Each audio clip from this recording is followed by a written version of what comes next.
to divide radicals, you want to use the division property of radicals. And it says that let a and b represent real numbers such that the nth root of a and the nth root of b are both real numbers. Then we can say that the nth root of a over b is just equal to the nth root of a divided by the nth root of b. And make sure to remember that the denominator cannot be 0. So what does that kind of look like? Well, if we have the square root of 4/9, we can just say it's the square root of 4 over the square root of 9, which is just 2 over 3. So let's do some examples. Square root of 3/16, we're going to simplify it down. We're going to say it's just the square root of 3 over the square root of 16. And the square root of 3 is just square root of 3, so we can't do much with it. So keep it as is. Square root of 16 is something we can do. It can break down to 4. And since there's nothing else to break down or combine or simplify, this is our answer.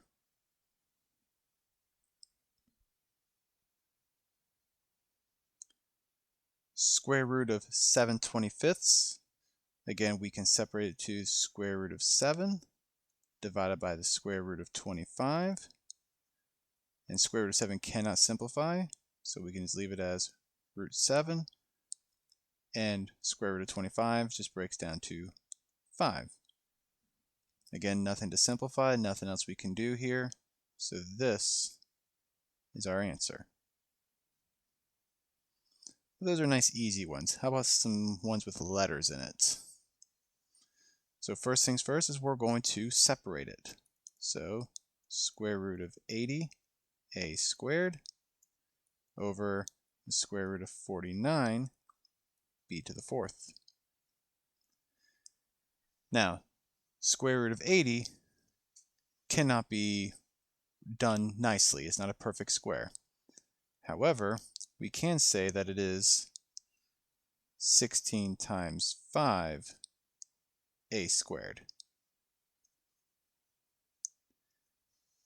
As for the bottom, square root of 49, that is nice. It's actually just a 7. And since this is a square root, it's a 2 right here. 2 goes into 4 2 times, so b squared. But now let's see if we can't simplify the top.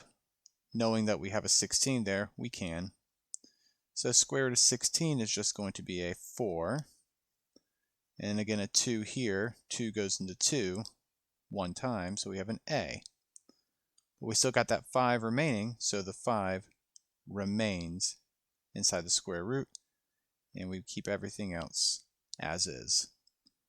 Again, nothing can combine or simplify, so there's our answer. But it's not just square roots, we can even do cube roots. So cube root of x squared over 27 is just the cube root of x squared divided by the cube root of 27.